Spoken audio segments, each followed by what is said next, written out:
Vamos entonces a seguir.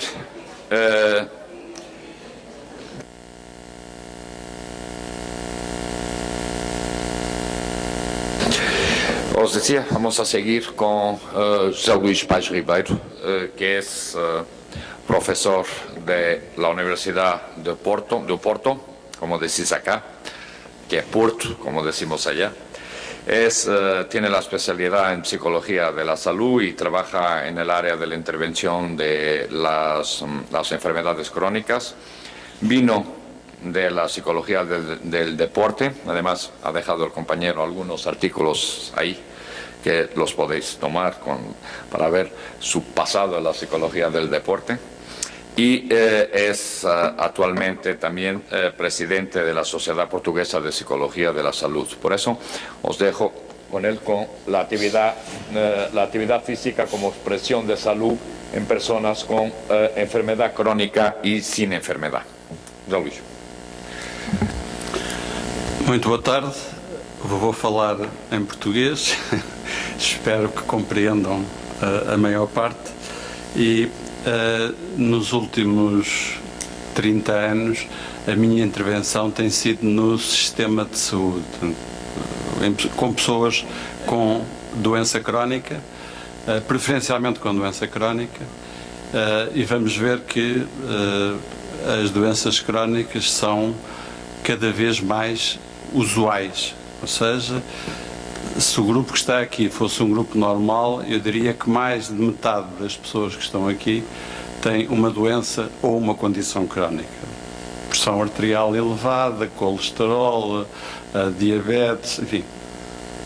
Nas sociedades desenvolvidas, como as europeias, norte-americanas, japonesas, Austrália, etc., há cada vez mais doenças crónicas, também por outra razão, que é paralela a esta e que eu vou referir, que são sociedades que estão a envelhecer muito. A idade média destas populações, que eu disse, Europa, América do Norte, Austrália, é cada vez mais elevada. E é mais elevada porque há pessoas a viver há mais tempo e nascem menos crianças. Okay? Portanto, podíamos dizer que a população normal em Portugal, a média da população anda 40, 45 anos, a média de idade, se formos para a Índia, onde têm muitas crianças, a média de idade deles é à volta dos 20 anos. Porquê? Porque têm muitas crianças. Okay? Portanto, a minha área de intervenção interessa-se eu entrei na psicologia, uma das áreas para onde eu entrei foi da psicologia desportiva, e a psicologia desportiva, pelo menos inicialmente, estava muito interessada em melhorar a performance dos atletas de alta competição, que suponho que nós sabemos que hoje já não é tanto assim, porque os atletas de alta competição acho que não são muito normais, são um pouco loucos. Ou seja, não é possível ser atleta de alta competição se for normal. Não só por causa do treino deles, que têm um treino muito exigente e muito rigoroso, como toda a vida social deles é muito afetada pelo treino. Eu tenho experiência, treinei uma equipe de basquetebol que disputava o campeonato da primeira divisão em Portugal, que é um desporto, portanto, coletivo, e trabalhei também com o desporto individual, com o judo, também ao nível da primeira divisão, portanto, da alta competição. Qual é a diferença? Trabalhava com todos, com a equipe toda, com 12, 13, 14, 15 os que estavam no treino, e no judo trabalhava com e no basquetebol a equipa chega, tem 2 horas, vem para o estádio, joga o jogo e vai-se embora.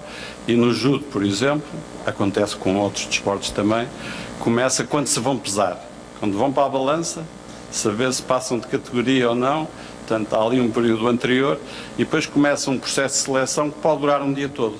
Se passa, se ganha o combate, vai combater a seguir com o outro que é apanhado, vai combater a seguir, pode durar um dia todo. Estão a ver?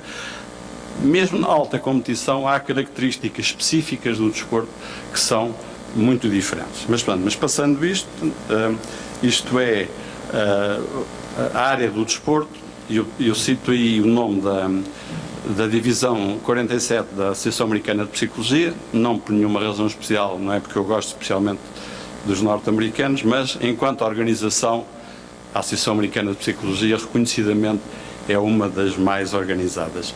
E a associação chama-se Exercise and Sport Psychology. Portanto, o exercício está incluído também, ok? Portanto, isto são mais ou menos as definições clássicas da psicologia desportiva. Depois, para além do desporto, há estas duas definições que nos interessam aqui. O exercício físico é uma atividade organizada, estruturada, sistematizada, okay? E a atividade física é o que nós todos fazemos. Até a dormir fazemos atividade física, ok? Portanto, qualquer movimento se denomina atividade física, ok? Quando nós pensamos na relação entre as variáveis psicológicas e o desporto, estamos interessados como é que, alterando as variáveis psicológicas, ou manipulando, ou gerindo as variáveis psicológicas, podemos melhorar a performance.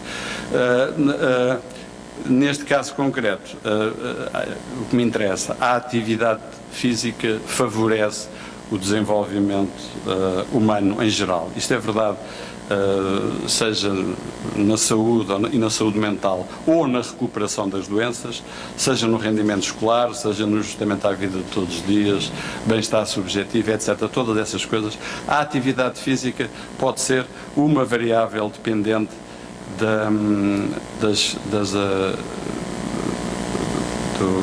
melhoria, okay?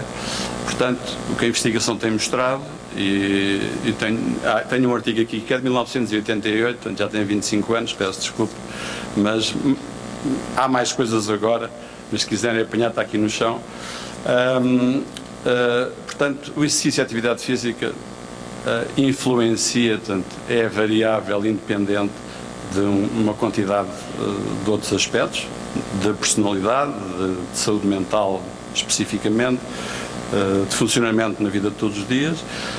Melhora a saúde, portanto, é uma variável decisiva para as pessoas terem saúde, ok? Quando estou a falar em saúde, estou a falar nas definições formais, na definição oficial da Organização Mundial de Saúde, estado de bem-estar físico, mental e social, e não apenas a ausência de doença, já vem do fim da Segunda Guerra, em 1946-48.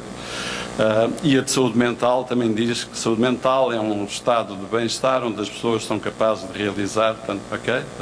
Estou a falar no melhorar a saúde neste aspecto. A funcionalidade é um aspecto essencial e já vamos ver isso. Num estudo por exemplo, agora sobre a importância da saúde, um estudo destes estudos imensos, que quando digo imensos, porque em Portugal praticamente seria impossível fazer um estudo destes, estão a ver? É um estudo que durou 16 anos, foi seguido durante 16 anos, começou com 2.357 pessoas que tinham mais de 75 anos e voltaram a fazer a avaliação 16 anos depois para identificar o que é que fazia as pessoas porque os outros tinham morrido, ok? E porque é que fazia as pessoas terem vivido mais tempo e viverem com mais saúde também. E tinha aí, vem no penúltimo parágrafo, portanto, o sedentarismo era a pior, portanto, não fazer atividade física era a pior coisa para a saúde das pessoas, a hipertensão, a obesidade, a diabetes e fumar. Chama a atenção que fumar aí assim aparece em quinto lugar. Não faz tão mal assim o fumar. É pior, não fazer exercício é pior do que fumar. Isto estamos a falar em culturas, nós fumamos muito, aliás, há investigação que mostra que, por exemplo, isto não se diz, não digam que não perceberam. Há um estudo, o estudo Alameda County, por exemplo, mostra que as mulheres fumadoras têm mais saúde do que as não fumadoras. Não é verdade para os homens. Os homens têm pior saúde. É um fator de risco para os homens. Mas para as mulheres, não. As mulheres, no estudo alimentação, portanto, as mulheres devem fumar, que lhes faz bem à saúde. Claro que há mais estudos, não é o único. Não é o único estudo, mas estou a brincar, ok? Isto.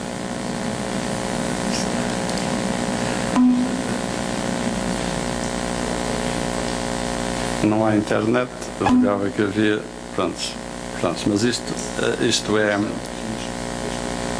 está ligado que eu ligo a internet antes. Não, era só para mostrar, mas podem ver, esta senhora, alguns de vocês já viram, é uma senhora com 86 anos e que tem é uma ginasta alemã com 86 anos e aqui vê-se ela a fazer a performance nas paralelas e tem outro que era o que eu ia mostrar, que é ela a fazer uma demonstração no solo e portanto, de facto, poderíamos dizer, não faz sentido, é um disparate. Esta senhora já tinha idade para ter juízo, não é? Nos dizem, quando a gente fica mais velho, devíamos era ter juízo, não nos metemos nestas coisas, mas esta senhora não tem juízo e não é a única. Este senhor, no ano que fez 100 anos, depois de fazer 100 anos, foi bater o recorde da hora de ciclismo e fez na hora os 20 e tal quilómetros, portanto, com 100 anos. Este senhor, quando fez 101 anos, fez a última maratona, dizia ele, portanto, o que é que isto significa? Primeiro, que é possível, okay? Portanto, não são marcianos, são terrestres. Não fazer a maratona, não sei se há aqui maratonistas, mas a maior parte de nós não faz a maratona, mas podemos correr, podemos mexer-nos, podemos andar, podemos fazer atividade física, e não se esqueçam, a atividade física é o melhor preditor de saúde, 16, 20 anos depois, de saúde e de longevidade. Nós temos outros casos. Este foi o primeiro homem que esteve na Lua, que tornou a fazer em 98, participou num voo da Discovery. Este é um senhor argentino que fez os 14 8.000. 8.000 são os montes, é alpinista dos montes que têm mais de 8.000 no mundo, há 14. Este também é um senhor com 77 anos e isto pela idade, isto pelas doenças. Isto é o caso de um senhor que teve cancro e, portanto, depois de recuperar do cancro e treinando, foi campeão olímpico. Este é um senhor que teve poliomielite quando era jovem, também depois foi por reação à vacina da poliomielite, e depois tornou-se também campeão para lutar contra as limitações da poliomielite. E este senhor, eu acho mais extravagante, obviamente, que ele fez um bypass por causa de um ataque de coração e 4 meses depois correu 7 maratonas em 7 dias seguidos em sítios diferentes do mundo. Está aí o mapa. A primeira foi na América do Sul, a segunda foi nas Maldivas, nas Malvinas, nas Falkland. Vocês são espanhóis, é Malvinas, não é? Malvinas Falkland, depende se é inglês ou se é. Depois correu na Austrália, correu na Europa, nos Estados Unidos, em África e nos Estados Unidos. Correu 7 maratonas em 7 dias seguidos, 4 meses depois de ter tido um ataque de coração. Ok? Portanto, é um disparate. Não façam isso em casa, como se costuma dizer. Não é recomendável fazer estas atividades, mas é possível. Portanto, as pessoas fazem. Claro que ele não foi correr sozinho, tinha o médico dele, o cardiologista, correu com ele, acompanhou, ok? Mas para dizer que é possível, ok? Portanto, não só os humanos conseguem fazer coisas fantásticas em termos de atividade física, como conseguem fazer durante a vida toda. Não é preciso, quando estamos a envelhecer, ficar sentados em casa com um cobertor nas pernas a fazer festas ao gato. Perceberam? Quer dizer, podemos continuar a fazer a vida, porque há muitos estereótipos. Penso que em Espanha também velhos, idosos, sexagenário foi atropelado, sexagenário, depois dos 60 aparece logo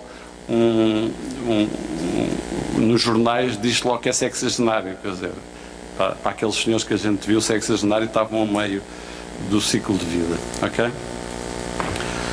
A gente começar por isto é também tem a ver com a história.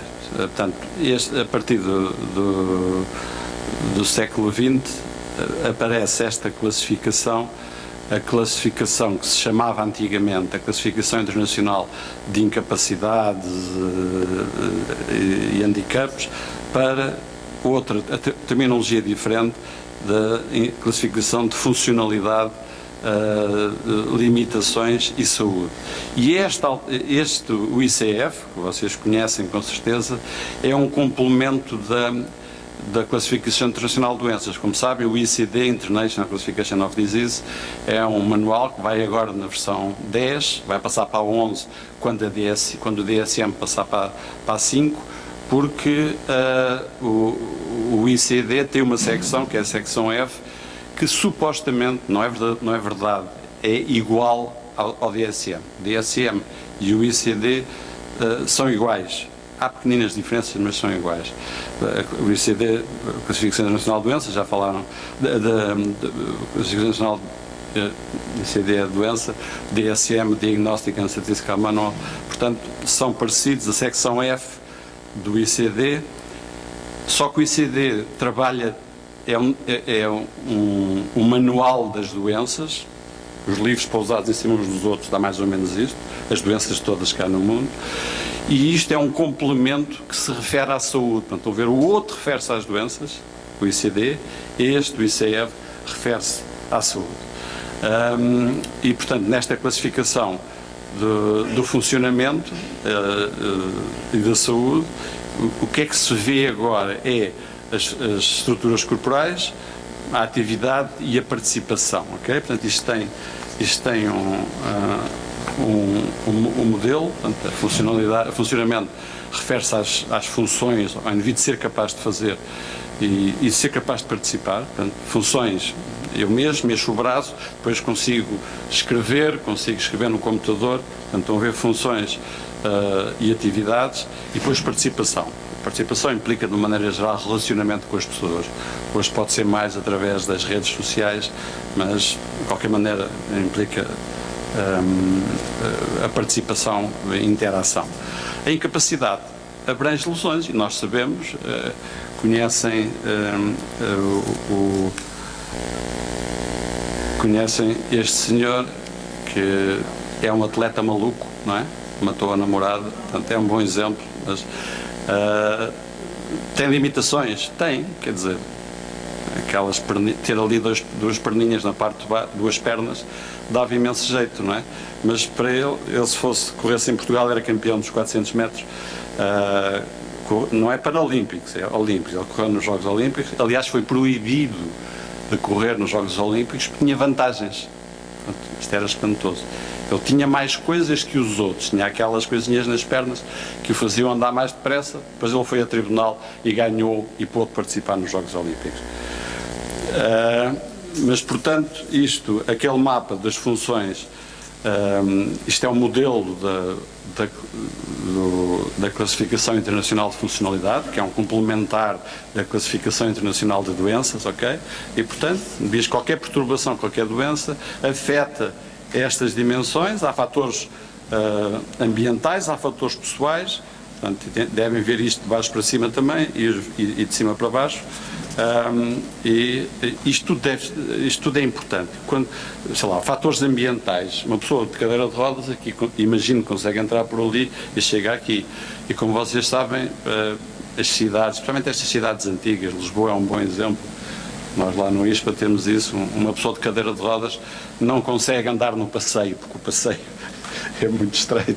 Para chegar à escola tem dificuldades, e depois tem muitas escadas lá dentro, não sei como é que eles entram, mas pronto. É uma limitação da funcionalidade provocada pelo ambiente. E parte deste ambiente também é da cabeça das pessoas, ok? Portanto, qualquer pessoa, em qualquer momento, tem limitações funcionais. Dá-se aqui o exemplo, em cima estão pessoas que não têm parte dos membros, mas todos nós, em qualquer momento, e vêm na fila de baixo, temos limitações funcionais. Se andamos com um carrinho de bebé, por exemplo, uma pessoa de cadeira de rodas com estas portas de fecho, se vier de lá para cá, é difícil entrar aqui e ter que abrir a porta. Mas se tiver um carrinho de bebé também, há aquelas portas amigáveis, quando a gente se aproxima, a porta abre. Okay? Mas pronto, mas isto para dizer que todos nós, em qualquer momento, mesmo pessoas que conhecem o Stephen Hawking, que é um dos maiores cientistas, os maiores físicos de sempre, maior que o Einstein, e ele tem uma esclerose amiotrófica e bilateral, portanto praticamente não se mexe o dedinho para tocar no sintetizador, que é o que fala por ele, mas vocês veem aí andar sem gravidade, faz tudo, desde que tenha apoio social, neste caso, ele consegue fazer tudo, nomeadamente dá aulas normal. É capaz de ter mais dificuldade em chegar à escola do que eu, ok? Mas se tiver recursos, pode-se fazer tudo, ok? Já vimos o Pistorius, isto já é de 1948, era um senhor que foi campeão olímpico de tiro. Na guerra, 39, perdeu o braço direito e depois da guerra continuou a praticar só com o braço esquerdo. Neste desporto não precisam das duas mãos, mas tem aqui outra senhora que é sul-africana também, que participou nos Jogos Olímpicos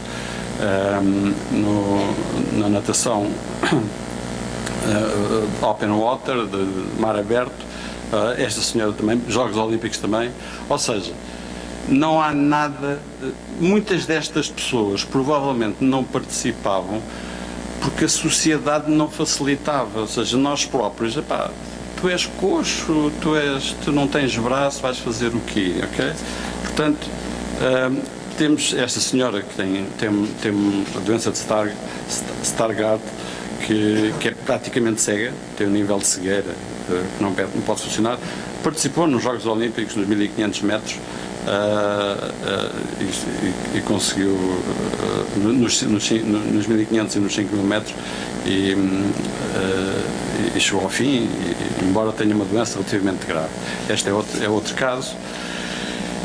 E não ter limitação nenhuma, como vocês sabem, também não garante que tenha saúde. São casos, o de cima é um caso português, não sei se vocês se lembram, mas era um jogador de futebol da primeira divisão, de uma equipe de topo, que morreu, estava a jogar e morreu. E o outro senhor também morreu também. E há vários casos de pessoas com super saúde ou super ausência de doença, que não é a mesma coisa, super ausência de doença, que morrem.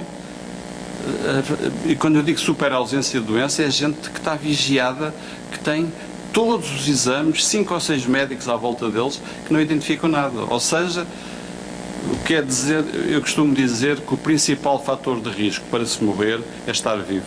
Ponto. Depois o segundo é o envelhecimento. Mas todas as pessoas que estão vivas podem morrer. É o primeiro fator de risco. Estes são exemplos, mas há inúmeros casos destes, ok? Isto a propósito das doenças crónicas. A investigação mostra que há uma percentagem enorme de pessoas que têm doenças crónicas, ok? Portanto, em Portugal, tem na quarto parágrafo, mais de metade das pessoas têm uma doença diagnosticada com diagnóstico formal. Portanto, quer dizer que as pessoas que têm doenças crónicas pessoas com doenças crónicas são iguais a nós provavelmente temos, há muitos de nós aqui, eu provavelmente na minha idade já tinha a obrigação de ter 3 ou 4, eu não tenho porque não vou à procura,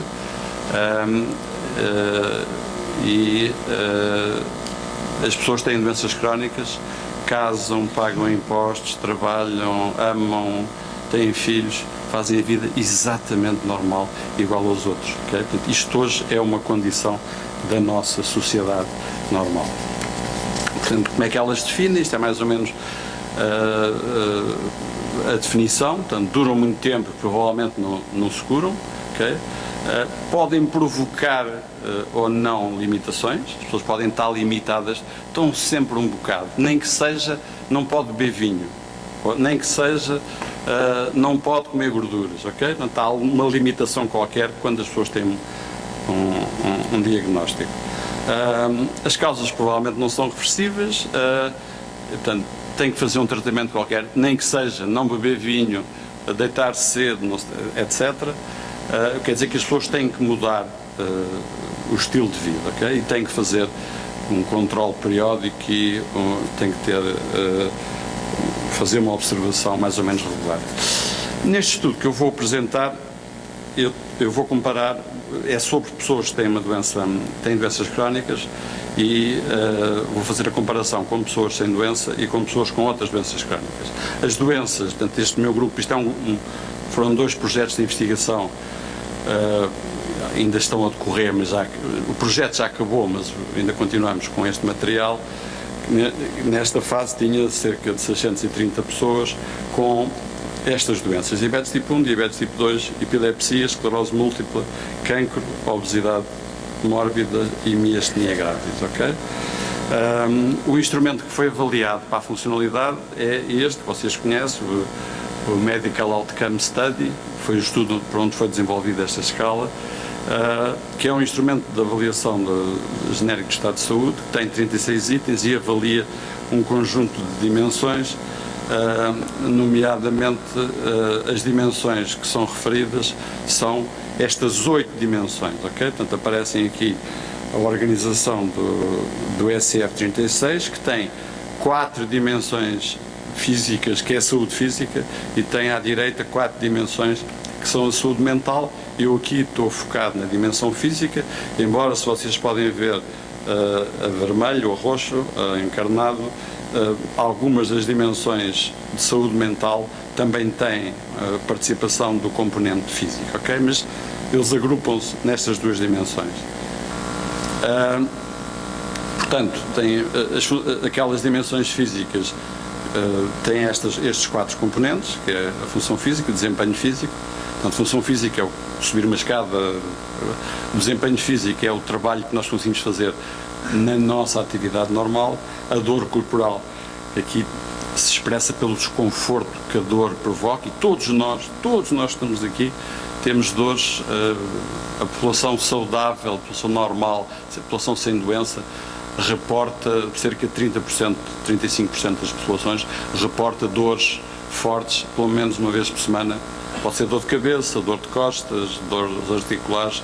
Portanto, todos nós temos dores, muitos de nós não ligamos, outros, quando temos dor, tomamos o comprimido, mas nem sequer vamos ao médico porque temos dores mais a mais, que são dores usuais. Portanto, a dor é uma limitação, mas faz parte da nossa vida.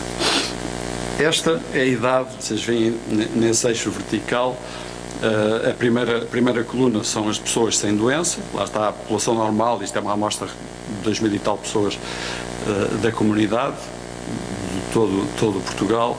A idade média andava à volta dos 40 e poucos anos. No extremo do lado, deste lado direito, todos estes doentes têm uma idade média mais ou menos parecida, e depois vêm por doença, vêm aquilo que é senso comum. O que é que eu quero dizer? O diabetes tipo 1, que é o diabetes juvenil, que normalmente aparece nos primeiros anos de vida, são os mais novos. A diabetes tipo 2 é uma diabetes que aparece tardiamente, são os mais velhos. E depois tem o cancro. O cancro também é uma doença, um dos principais fatores de risco para o cancro é o envelhecimento. Quanto mais velhos estamos, maior é a probabilidade de ter um cancro, okay? Vem logo no American Cancer Society, diz logo no primeiro parágrafo: o principal fator de risco é envelhecimento. Isto é verdade para o cancro e é verdade para as doenças vasculares, portanto, doenças do coração, stroke, acidente vascular cerebral, que são estas 2 doenças nos países desenvolvidos. É verdade em Espanha, é verdade em Portugal. 60% das pessoas que morrem têm estas 2 doenças, ou cancro ou doenças do aparelho circulatório, do aparelho vascular, que são doenças do envelhecimento. É esperado, quanto mais velho. Também acontece nas crianças, mas é mais frequente nos mais velhos, ok? Depois, isto é a comparação por género. portanto, no caso das pessoas sem doença, temos a população é equilibrada, homens e mulheres, mas depois vem em algumas doenças a quantidade as mulheres são há muito mais mulheres que homens. Sei lá, a diabetes é mais ou menos parecido, diabetes tipo 2 também, apesar de haver mais mulheres. A esclerose múltipla, como sabem, a esclerose múltipla é uma doença que aparece na juventude, entre os 20 e os 40 anos, dominantemente. Em cada 3 pessoas, 2 são mulheres e uma é homem. É uma doença imprevisível, porque não se sabe qual é o nível de incapacidade que vai haver, mas ela aqui está bem representada. Depois, na obesidade mórbida, aparecem muito mais mulheres. Isto, não há nenhuma razão para esta distorção. O que eu diria é que as mulheres preocupam-se mais, e neste caso é a população do hospital. Trabalhávamos na consulta de endocrinologia no hospital, era a população que havia. Portanto, os homens, apesar de tudo, primeiro preocupam-se menos com a obesidade. Aliás, há um artigo meu e de um colega nosso de Madrid que vai ser publicado agora, chamado Jolly Fat, em que mostra que as mulheres que têm obesidade tipo 1, 30, 35, têm muito mais perturbações do humor do que os homens que têm a obesidade. Os homens estão satisfeitos, Jolly Fat os homens estão bem, com um bocadinho gordinhos, as mulheres estão mal se forem um bocadinho gordinhas, ok? Portanto, talvez isso explique. De qualquer maneira, há distorções muito grandes, queria salientar isso. Quando nós vemos as 4 dimensões, a dimensão do exercício de funcionamento físico, de desempenho físico, vemos, está aí circulado o vermelho, que os indivíduos com os diabetes tipo 1 têm melhor, a média deles de desempenho físico é melhor do que a população sem doença. Seria um resultado estranho, ok? Depois, genericamente, estes valores são todos mais baixos, exceto para a diabetes tipo 1. Não se esqueçam que a diabetes tipo 1 é uma doença que aparece frequentemente no primeiro ano de vida, tem diabetes tipo 1, as pessoas aprendem facilmente, não sei se é facilmente, mas aprendem a viver com a diabetes tipo 1 e não têm alternativa, ou aprendem ou morrem. A diabetes tipo 1, se não for controlada, tem um ataque, vão para o hospital, podem morrer, ok? Ao contrário da diabetes tipo 2. Portanto, é natural que as pessoas que tenham diabetes tipo 1 estejam habituadas à sua doença e saibam viver bem com ela, porque já vivem há muito tempo e porque são mais novos. Mas eu estava a dizer que este quadro altera um bocado a realidade, embora possamos ver, por exemplo, que as pessoas com obesidade mórbida são as que têm piores valores sempre, são os a verde, não é? São os que têm sempre piores valores, mas quando se nós olharmos para este gráfico, o que é que este gráfico mostra? Portanto, a linha que nos interessa, a funcionalidade física, é a linha com as bolinhas amarelas, ok? A de cima é a saúde mental. Este é um aspecto importante.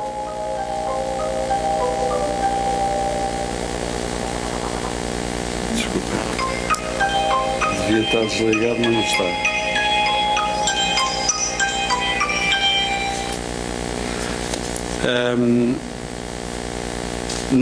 Na área da saúde mental, portanto, em que a funcionalidade não é importante, aparentemente eles estão melhor. Estão a ver ali, aquela linha azul está no percentil 50, e em baixo é a linha amarela.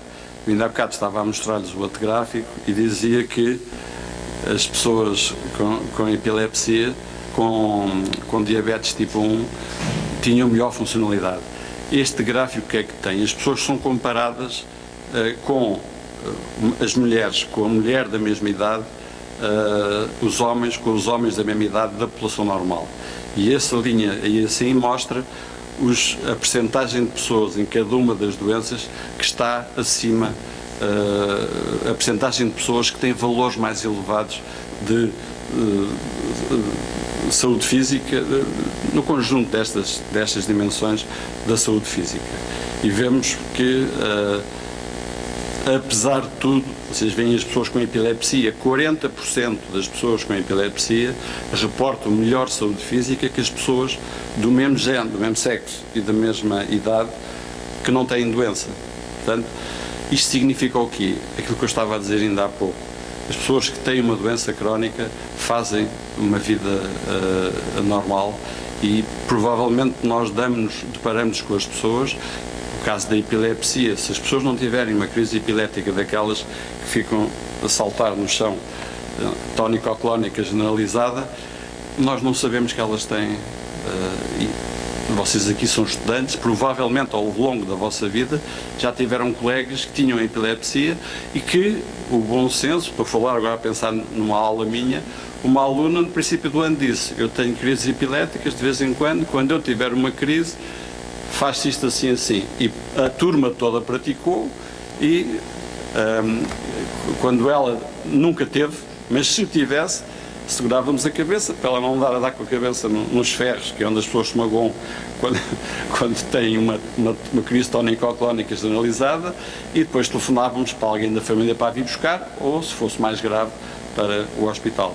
Portanto, é assustador, pelo menos a primeira, não é? Se algum de nós aqui tivesse uma crise tónico-clónica generalizada, metade de vocês fugia, alguns ficavam a olhar e havia uns poucos que se chegavam ao pé e ajudavam. Porquê? Porque é uma coisa estranha, mas se praticarem 2 ou 3 vezes, já ninguém foge da epilepsia. E como vocês veem, as pessoas reportam melhor funcionalidade, ou pelo menos níveis de funcionalidade dos 40%, com melhores níveis de funcionalidade que as pessoas sem doença. Ao nível da saúde mental, que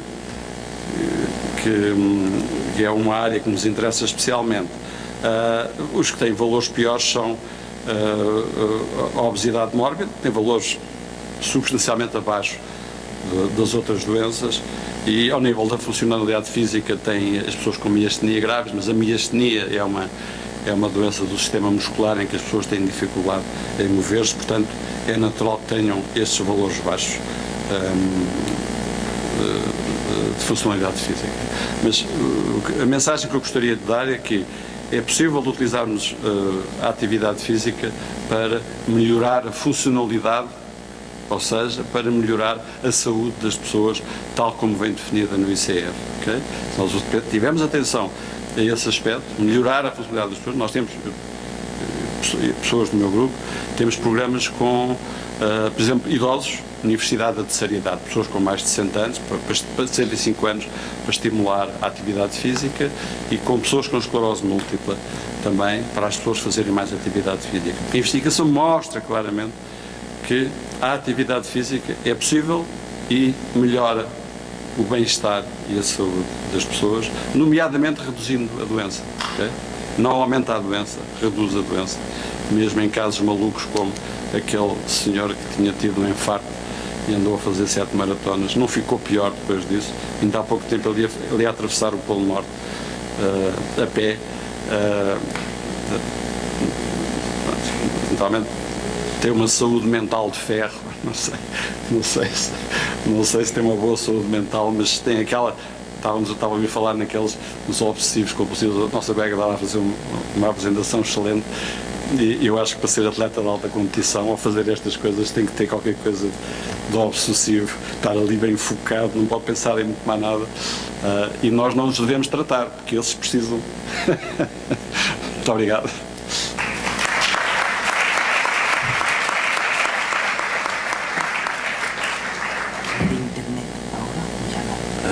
Não sei, ele tinha internet, está ligado? Não está, não. No sé si cuestiones, intentando resumir un poco la última cosa que es dicha y que intenta hacer un resumen, es que es posible utilizar la actividad física para mejorar la calidad de vida, para para que haya un mejor bienestar, mejor salud y de alguna manera una reducción de la enfermedad. Esto por un lado. Por otro lado, la actividad física es el mejor predictor de salud que tenemos, y la importancia de que se haga un envejecer activo, y la importancia también de mirarnos al sujeto, a la persona con una enfermedad crónica, como alguien que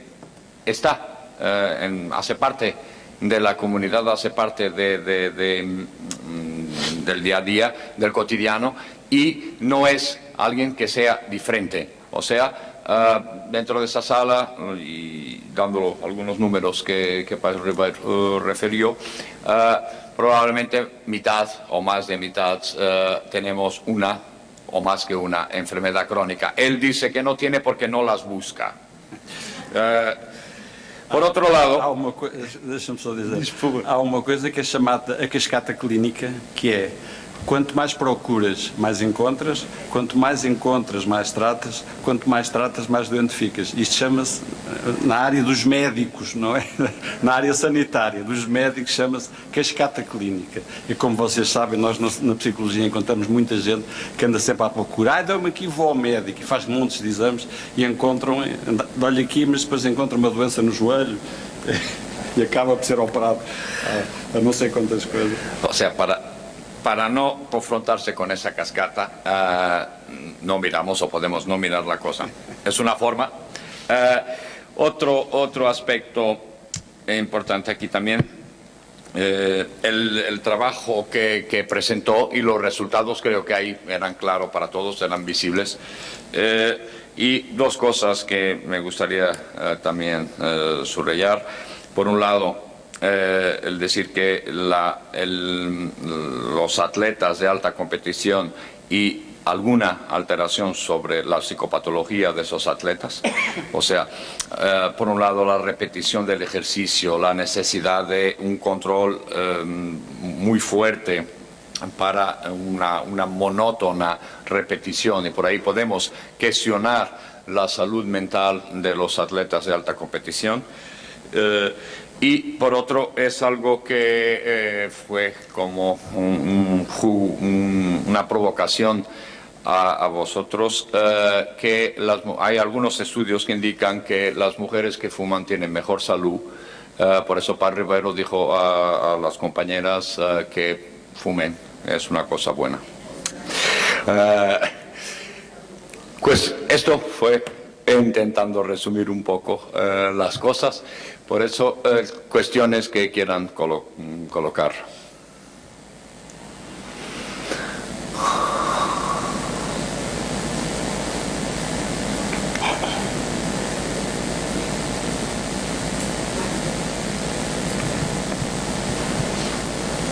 Quisiera preguntarle qué estrategias se pueden utilizar para que haga ejercicio físico las personas de 50 años que no están habituadas.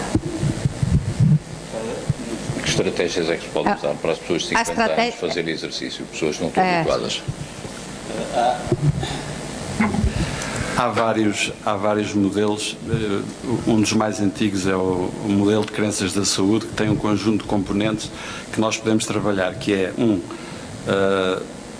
isto é mais na prevenção das doenças, e quando nós não podemos dizer prevenção da doença, não há prevenção da doença, há promoção da saúde e depois prevenção de cada uma das doenças. Prevenir as doenças do coração não é a mesma coisa do que prevenir o Alzheimer ou do que prevenir as doenças das articulações. E o modelo de crenças da saúde aponta cinco aspectos. É nós acreditarmos que somos suscetíveis, que podemos ter aquela doença. Depois é que, se tivermos outra crença, se tivermos aquela doença, se nós tivermos, pode ser grave. Depois, o terceiro componente deste modelo, que é um dos modelos mais simples, é um dos primeiros que apareceram,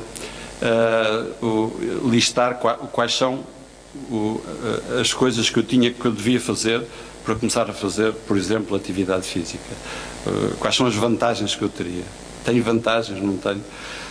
E depois outra parecida com esta é quais são os obstáculos. Este é o principal preditor, é os obstáculos. O que é que eu tenho que perder? Ou se eu quero fazer exercício, não tenho nenhum ginásio ao pé da minha casa, são umas horas muito tardias. Portanto, há uma porção de obstáculos que são os mais importantes.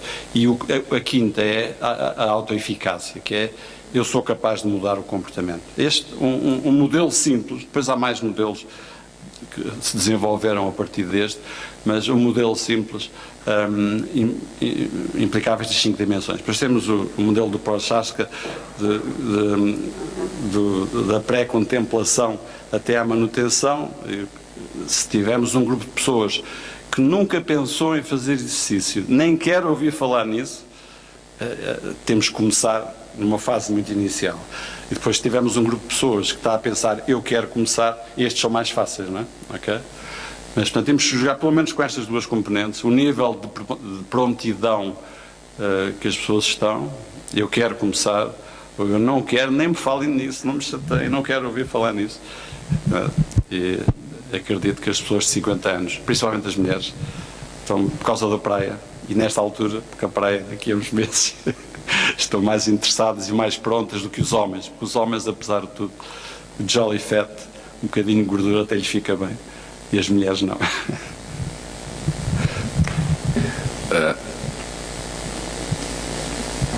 No sé si esto quedó claro la respuesta para las personas. José Luis. Muchas gracias por su conferencia.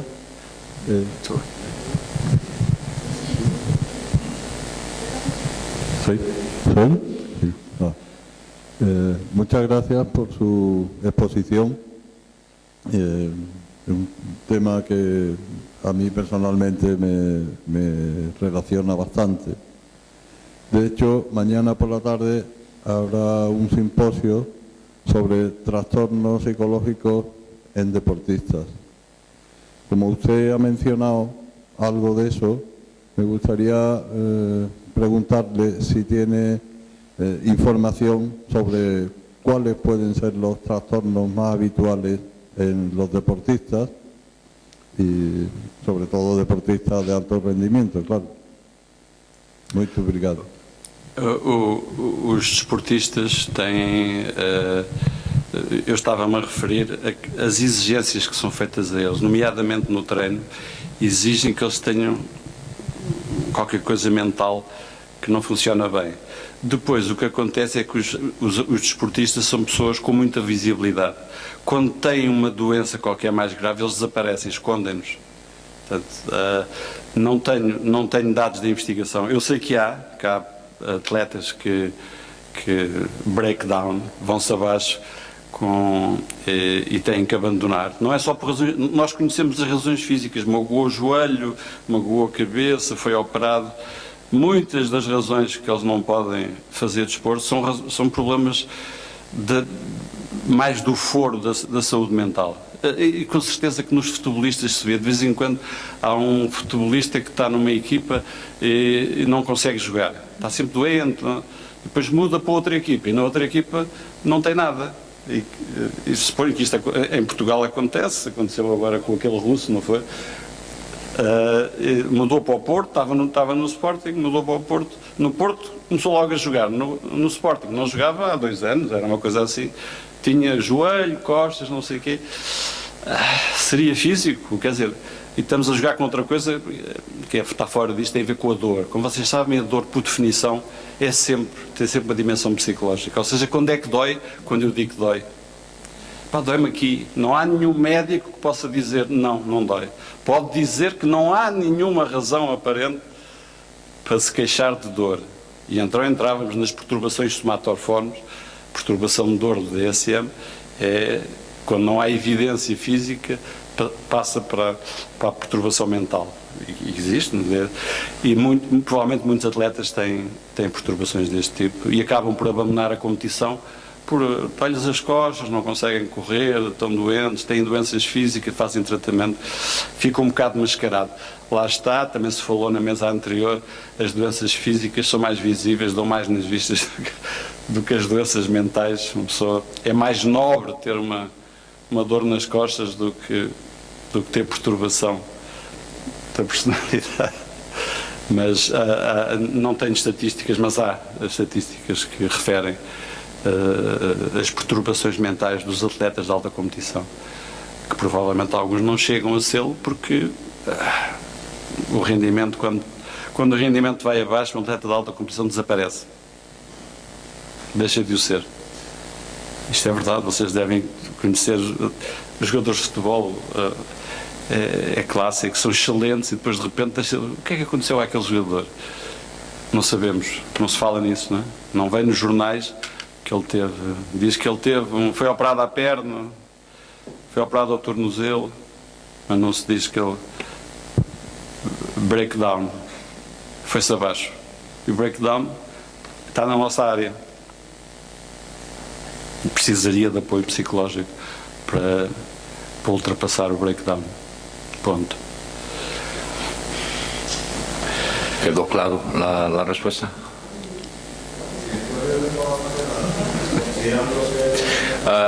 Toca principalmente en dos cuestiones, o sea, la importancia de entender que cuando un atleta de alto rendimiento, de alta competición, tiene algún problema desde el punto de vista psicopatológico, va a desaparecer de alguna forma, o sea, se puede decir que tiene cualquier problema físico, lo operaron o algo, pero se retira. En este retirar hay una protección por un lado al atleta, pero hay también la imposibilidad que se sepa lo que se está pasando con él.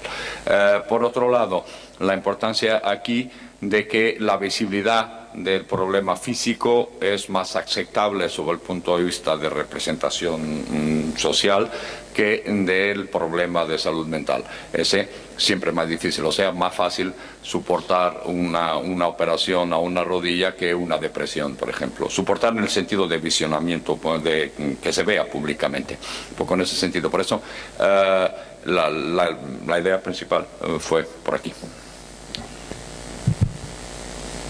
¿Más alguna cuestión? ¿O las alteraciones fisiológicas? Ah, allí. No es audible. Lá no fundo. Momentito. Ela está fazendo atividade física.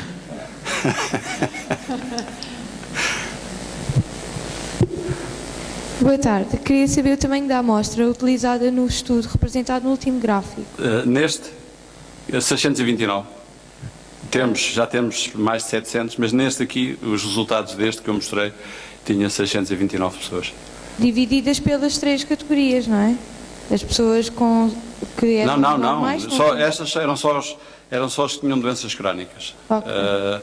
Porque a população normal, a população sem doença, que participou na validação nestes valores normais do SE36, eram 2.000 e tal, 2.600 e qualquer coisa. Ok, obrigada.